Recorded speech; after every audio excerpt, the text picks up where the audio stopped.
Welcome back. You're watching Business Morning on Channels Television. Let's quickly remind you that Seplat Petroleum Development Company has posted its full-year result for 2016. According to the report, the revenue declined from 112.9 billion naira recorded in 2015 for the full year to 63.3 billion naira. Now, the board of directors are not proposing any dividend or bonus for the period. So we're still talking about company news. Now, the Nigerian Breweries plans to hold its annual general meeting very soon. That's to talk about the company's result. That's coming up on the 3rd of May.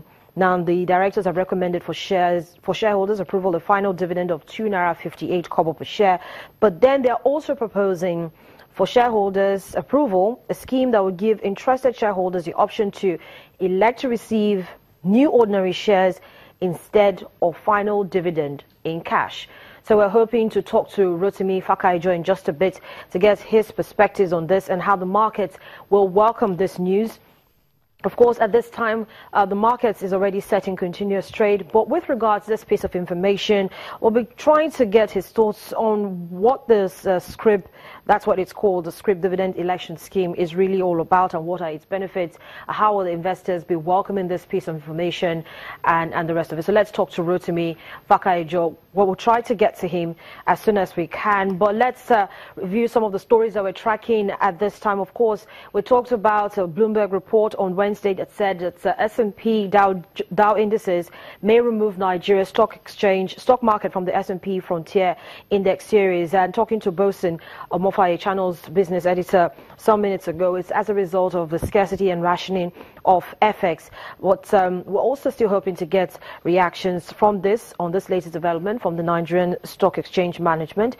Remember that last month S&P Dow indices, I beg your pardon, and FMDQ OTC Securities Exchange signed a memorandum of understanding for the development and publication of co-branded fixed income indices, including the S&P Nigeria Sovereign Bond Index. So it's not because they don't see a market, they don't see investors interested in doing business with Nigeria or interested in Nigerian markets, but at this time they want to place Nigeria on its own due to transactions and repatriation of returns challenges occasioned by scarcity of FX in the Nigerian economy. Also, today, in celebration of Global Money Week 2017, Nigeria's central bank has declared that today is Financial Literacy Day. So we have managing directors, chief executive officers and top executives of about 29 banks and financial institutions across the nation visiting over 800 schools to teach financial literacy curriculum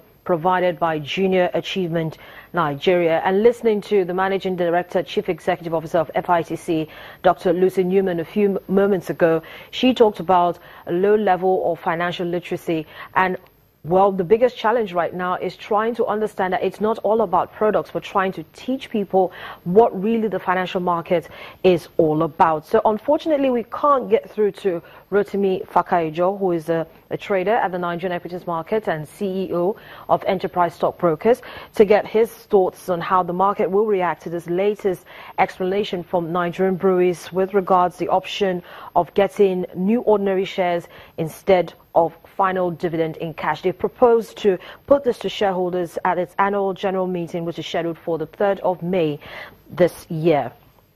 But we'll keep our eye on the markets and, of course, other developments with regards to top stories that we're tracking. But that's it on today's edition of Business Morning. Many thanks for spending time with us. I'm Harriet Agbeni. Have a profitable day.